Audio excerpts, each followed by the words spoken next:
right.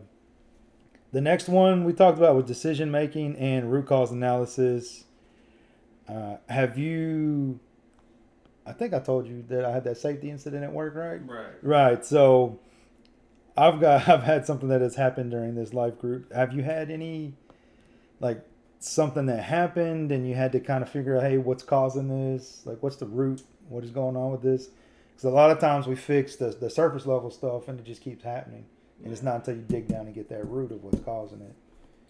I'm not so sure about it in a leadership way, Yeah. but there's been personal things that have happened where I have to sit down and think, why are you acting this way? Okay. Or why are Yeah, you that's thinking good this though. way, right? And so, my mindset has always been that I look at myself as a son, Mm-hmm. and I've had to learn to be a son before I'm a servant. Yeah. Because if I'm going to serve anybody, I got to know who I am before I Mhm. serve, and I'm a son. So, and I think there's a misconception, if we go back to misconceptions, Mhm. that you're a servant of God before you're a son. If you're Yeah. not serving enough, you're not doing enough. Trying to earn it. Right, you're trying to earn your striving for relationship that. with God, and you don't have to earn His love. He loves you. Right. And once you have that conception of He loves me no matter what, then you become a doer, right? Yeah. A doer of things, a doer of the word. So Jesus says, if you love me, you'll keep my commandments. But He wasn't talking about, if you love me, you keep my rules. Yeah. He's saying, if you love me, then all that stuff comes natural, right? Mm-hmm. It's the greatest commandment was love God with all your heart, all your mind, all your soul, and equally as your neighbor as you love yourself. Love your neighbor as yourself. Mm-hmm. So I mean that sums up all the God's commandments in one, pretty much one commandment. So going back to decision making, in root cause analysis, I usually just in meditation, I think I try to think about, okay, I do inventory on myself, and I have to do it more often. I'm gonna be honest, I've slipped away from it, but it's good to have reflection on yourself to find out. Every time we have a life group, it's convicting. you need to see where your decision making is going wrong, and find that root cause analysis. And I remember Nick said one time, and it's kind of like a CT principle, but just saying, hey, are you able to ask your accountability partner, what do you see wrong with me? What do you see where I can improve? Right? Yeah. What do you see where I can improve? What it's like, what it's like to sit across from me or something like that. Yeah. I mean, who wants to do that? That's who wants to hear that? It's hard, but it's necessary. But it's a love issue, right? Right. Because if we trust and love people, and we know that somebody's telling us all in love. Right. That's the big difference, though. Yeah. So for those that are the two of you that are probably watching this, like the story, I'm gonna explain it.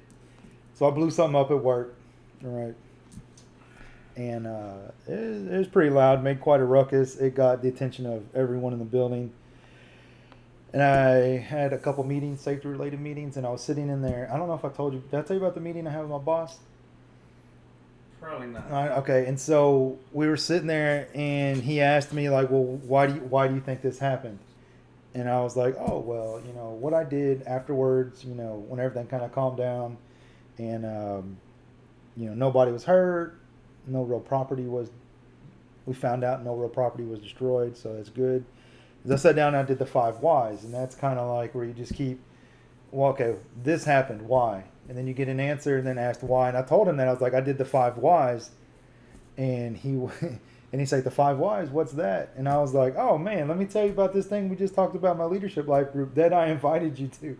And so I was able to, like, I did that, went through that process with myself, and I told him, I'm like, these are the root causes of why I think this accident happened, and this is how we can fix them. So it was a very applicable deal, and what it came down to is I was using a high pressure line when I should have used a low pressure line, and that's the main root.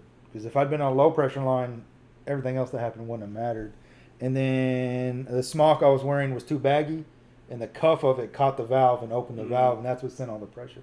And so that was another root cause. But the main one was, if it had not been on a high pressure line, it wouldn't have mattered anyway. So, and I was able to explain that, and And going back up to the qualities, we talked about integrity and stuff like that. And they asked, like, do you think this was a training related issue? Like, who trained you on this? And so it would have been very easy to be like, oh, well, this person, did or didn't show me how to do this. But I was like, no, I'm not gonna do that. Like, because as a leader, I'm not in a leadership position, but we're all leaders. I was like, I have integrity, and I'm not going to throw someone out of the bus. And you know how it worked out? We had everyone had a meeting, right? All the little groups had their meetings to discuss the corrective action, and that was it. Like, I never had to sit in front of all the bosses. Like, I was honest at the very beginning, and all that kind of stuff, and I think everybody realized, like, oh man, he's sincere about, he feels bad about what happened, and he's not, he's going to work on it, and that was it. And then we had a fire drill. I think I told you this. The couple weeks later, we had a fire drill, and as we're walking out, they're like, "Oh, was this you too?" I was like, "Nah, man, that wasn't me." All right, so that's decision making and root cause analysis.